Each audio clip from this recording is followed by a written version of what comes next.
This is an Ian Beckles flavor in your ear quick fix on Radio Influence. People that have listened to me for years on 620 with Ron and the Ron and Ian show, I'm cynical. I think I would sway more to the pessimistic side than the optimistic side, or I like to say I'm realistic. You have to prove to me what you're gonna do normally. Considering what I saw last year from the Buccaneers and what their record ended up being, and the caliber of teams that they beat last year, despite not doing some things well. They filled in a lot of key positions with players that we know can play, okay?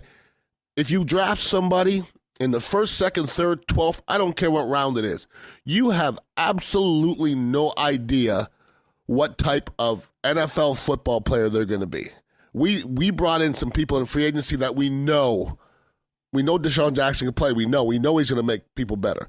We know that defensive end, Baker, we know he can rush because that's what he does. You put on his film, he's playing against NFL players, he's kicking some ass. That's what I want to see. So I'm going to say right now, I'm looking for the Buccaneers to make the playoffs this year.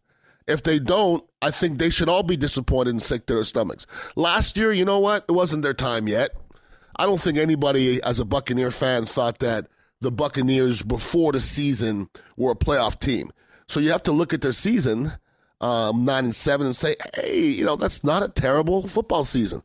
Considering they had quite a few injuries, which a lot of teams do, considering they didn't rush the passer all that well, and, they still have a very young quarterback, and they were still winning games. So they have some pieces in place, and with a couple of different acquisitions that they brought in, I'm seeing the Buccaneers going to playoffs this year.